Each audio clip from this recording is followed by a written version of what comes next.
Hey everyone, how are you all doing? Today I'm going to be doing a recent pickups, kitbashes, and customs video. I know it's been quite a while actually since I've done it, but I've collected a plethora of stuff and there's too many things that I just wanted to, quick things that I didn't think deserved a full video, and I was like, you know what? I'll just put them all into this. So without further ado, let's get into all this stuff. So starting at the front here and working our way back, we have the Star Wars Vintage Collection. I'm not a big Vintage Collection guy, but we have the Kenobi obviously, and Vader. And I actually picked up this Vader because I was like, you know what? Because I saw him for one at the store. I saw these two at the store and I was like, oh my god, they actually have Vintage Collection figures. They actually have Star Wars figures, period. And I was like, oh wow, that's amazing. So I have to give those a shot. And also Unparalleled Universe, he took a look at that Vader and said that it was super amazing. So I was like, all right, I'll give it a shot myself and see what it's like. This Obi-Wan is okay. His face is not bad. I like it. I think it looks really good. It's actually a lot less shiny than the Black Series one. So, and then it has both up and down hinges for the hands. The figure overall is great, other than for some reason they gave him like a diaphragm joint and it doesn't really move that well. They should have put it at the waist like the Black Series one did. I don't know why they didn't. This figure would have been beautiful if that was the case. But he comes with like Lola and a not ignited lightsaber, but yeah, whatever, who cares? It's Obi-Wan. We love Obi-Wan, but this Vader is freaking amazing. It comes with alternate hands, like you can see the fist right here, so you can get him into this like iconic classic pose right here. I mean, look at that. That's just beautiful. At some point, I would like to, because I tried to look around and see if I could find a third-party wired cape, and I couldn't for 1/18th scale, but I might try to put a wire in this and then get that, because this figure may end up in my top 10. Like, I did not expect that at all, but he has phenomenal range. Like, I mean, his head can go up pretty far and down and all that stuff and everything, you know, and he's so freaking awesome. I can't say enough good things about this figure. It looks so good. It looks perfect. This is honestly the best Darth Vader action figure. Like, the paint apps are fantastic. This is the best Darth Vader action figure that I think we've ever gotten, which is insane. But it's pretty cool because I also started out when I was collecting Star Wars stuff. I started out with 3 3/4 inch like all of us, you know, did. So it's kind of cool that the best version of Vader is in that scale. And now, like I said, working our way back, let's take a look at the Ned and Peter, because these figures are pretty good. Well, actually, the stock version of this Peter my version of it was riddled with QC issues, which is so fucking annoying. And I was going to review them actually, and then that Peter, the arms on it originally, the original ones, the green sweater arms, were garbage. They just, as soon as I moved them, they fell right off, like from the bicep. And I was like, oh my god, I was so excited for this figure and I hate it, and I just honestly wanted to throw it away. Like, I'm not even gonna bullshit you. I just wanted to throw it away. And I said, you know what? Okay, let's see what I can do to fix this. Let's see what I can do to fix this. And what I did was, as you can see, I took why are you not standing, Peter? I took the Spider-Man Homecoming MJ 2-pack, demathlon, whatever, jacket and arms, and I put it on this figure. And I really am so happy with how this turned out. It fits really well. I had to modify the actual pins to go in the shoulders, or to go in the body, but I am so happy with how this turned out. I'm debating on whether or not I want to make the pants jeans, because like I think the whole uniform like this looks a little strange, but it also kind of looks good. I don't know. It's I keep going back and forth on it, but I also redid the eyebrows because they were like too printed, you know? They look, which obviously when they're printed, they are just a little thin. They don't look like, I mean, look at Ned's. His are shiny and all that stuff, but they actually look like eyebrows if you repaint them, you know? Oh, and then the hands, of course, they fit on there as well. But I really do like this Peter. I think it's really good after I did this, but I know a lot of people didn't have the QC issues, so like the standard version of it is good. And I think it's fine. I like that I have a unique piece on the shelf because of an unfortunate, you know, I took lemons and I made lemonade, so it happens. And then Ned, I actually really like this Ned figure as well. He's nothing special. Let's be honest. I mean, of course, you know, he's the CEO of sex, you know, like that meme and all that shit. But it's good to have the Trinity together, have the trio of Peter, MJ, and Ned all together. And I really do like this. It looks just like him. Obviously, you can see the mask too, which is really cool. They both come with backpacks, which are really nice. This one has a nice camo on here. He's got the watch and all that stuff. He has really no range in the torso, but, you know, I mean, it's Ned. He's really just going to kind of stand there on the shelf. This backpack actually fits on the Amazing Fantasy one, so that's also a huge bonus. And now, because, of course, I actually, just on a whim, I made this custom, you know, kitbash, whatever you want to call it, of putting the John Wick head on the Constantine body. I made that probably like 2 or 3 days before they actually announced that they were doing a sequel. So, you know, I'm not like gonna take credit for it, you know, but like I'm just saying it's kind of a weird coincidence, you know. But I'm so happy with how this turned out. I mean, obviously the proportions are a little off, but also all the McFarlane figures, all the DC stuff, their proportions are a little off. But I love how this looks. I'm very happy with this. And he's even got the black tie. So like, honestly, this is exactly what I feel like he could look like in the sequel that's coming. I think he'll have, you know, the standard Keanu Reeves long hair and beard, and then he's got the, you know, his version of Constantine he didn't have the trench coat, but he had the black tie and all that. So I could see us getting this look for it.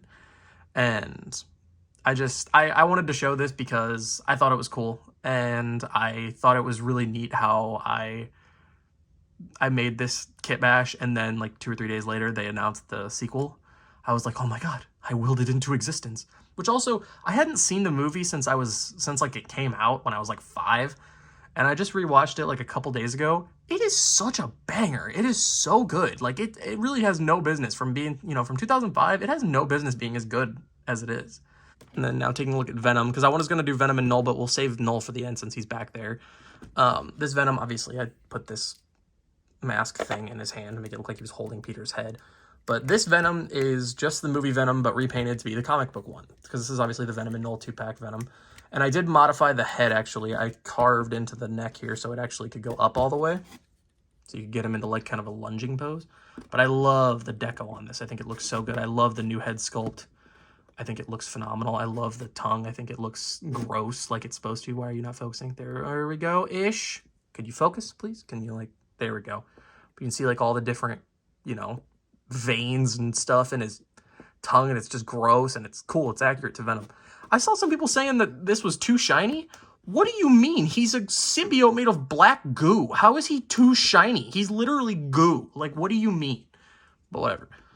I love this thing. This is so fun. It's really nice to have a comic book Venom on a good body, because the other one was made on the Hyperion mold, and that mold is absolute shit. So, yeah.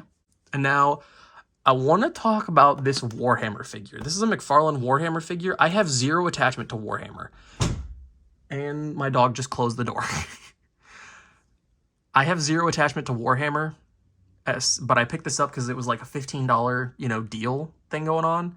And I was like, okay, I'll give it a shot. Because I'd seen some people saying the articulation was really good on these.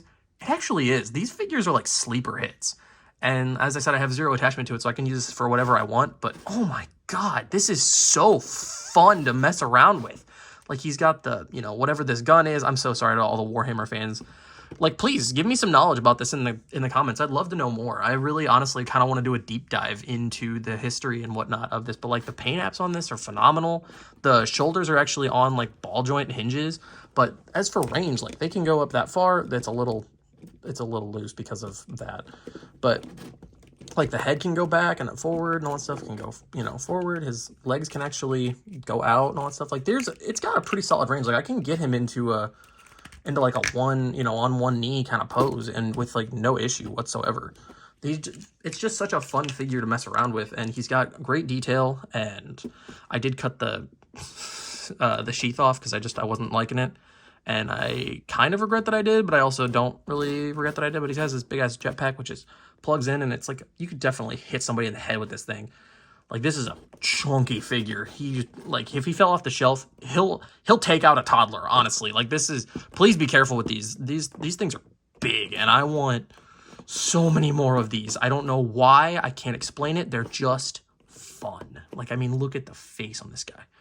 It's just, I can't explain it. It's just such a fun figure, and it makes me, that's always the benchmark of a really good figure, is when you have zero attachment to the property, but it looked like a good figure, you pick it up, and then you want to learn more about that universe. Let's take a look at She-Hulk real quick, because this was the She-Hulk from the Super Skrull wave from a couple years ago that I did review, but I don't know if that's still up on the channel or not. But I repainted her eyes because I wanted her to have pupils, and I did. And I think it looks actually really good. So, looks good. I like how that turned out. And then I also gave her shoes. I gave her some tennis shoes. These are from the Peter Parker, the retro one. But I like it because it kind of gives her more of a, it gives it more of a She-Hulk and less Hulk. Because obviously this gray version of She-Hulk, she was just Hulk. And she's also not the right size because she was supposed to be like big and like beefy when she was quote unquote Hulk. But I like this. And this is a good placeholder until we get a good comic She-Hulk, because I don't have the green one. I kind of want that one, but I know that as soon as I get that one, they're going to come out with a classic comic one, and I'm holding out for that because I love me some She-Hulk. I've loved the character since I was a little kid, and I love the show, and I know it gets a lot of hate and all that stuff, but so does the MCU right now for some reason. For absolutely no reason, people have just jumped on the, like, shitting on the MCU bandwagon, and people just need to fuck off, honestly. Like, just, seriously, just, like, literally not even like a year ago, people were like, oh, the MCU is the best thing in the entire world. And then people started talking shit on it. And then they're just like, oh, yeah, no, the MCU is trash. It's terrible. It's trash. It's terrible. No, shut the fuck up and get off the bandwagon. Have an opinion for yourself. Another beefy Legends boy that I got recently is the Rhino, the retro one. I love this thing. I kind of want to put a wash on it because, I mean, look at all this detail and stuff that's coming up on the light. But I also feel like I don't need to. I think it's okay. Especially because it looks more classic whenever you have the details not really filled in as much as they could be, you know? But I love this thing. I was not expecting to like this much, especially because it's on the same... I'm pretty sure that it's like 98% the same buck as the original one. I think the only thing that's different is the shoulders and then the head. But the lighter gray on it and the classic look of it is just phenomenal. I mean, look at the detail of the horns and stuff.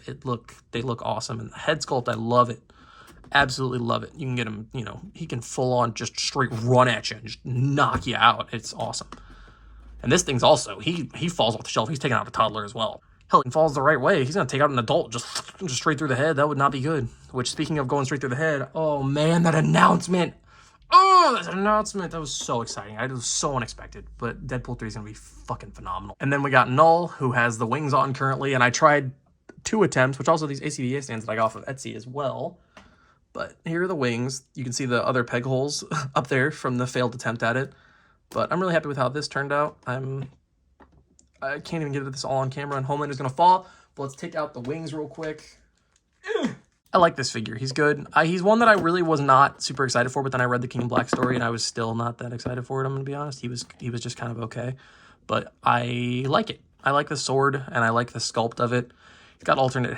He has an alternate kind of like smirking stoic head, but this looks good. He has a lot of personality just standing there like that.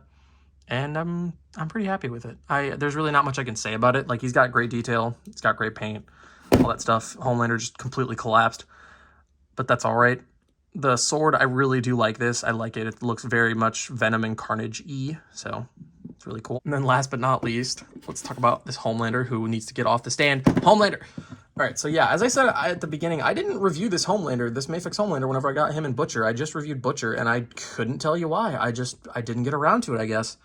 And it's kind of a bummer because this figure is actually really good, and he's really good after I did this modification. And if you know your figures, you know exactly what I did to modify this.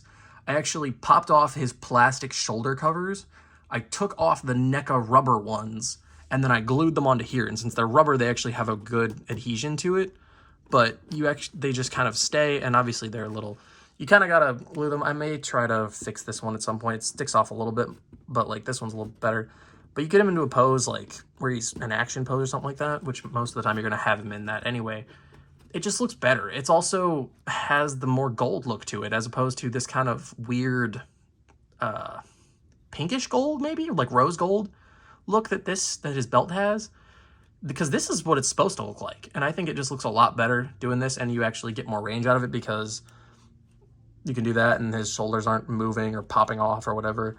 And I just think it looks a lot better. And then I did something else. What is it? Oh yeah, okay, I remember. I glued down his chest piece because because it sticks out over here on the side, and every time I move the hand or move the arm up, it just popped right off, and it pissed me off so much to the point that I was like, you know what? Fine, I'll just glue you. Because I wasn't going to pose him with like the flap being down in a more relaxed position anyway. So I was like, yeah, all right, why not? And I'm really happy with how that turned out. And I'm so excited about the Soldier Boy Mafex figure that's coming out.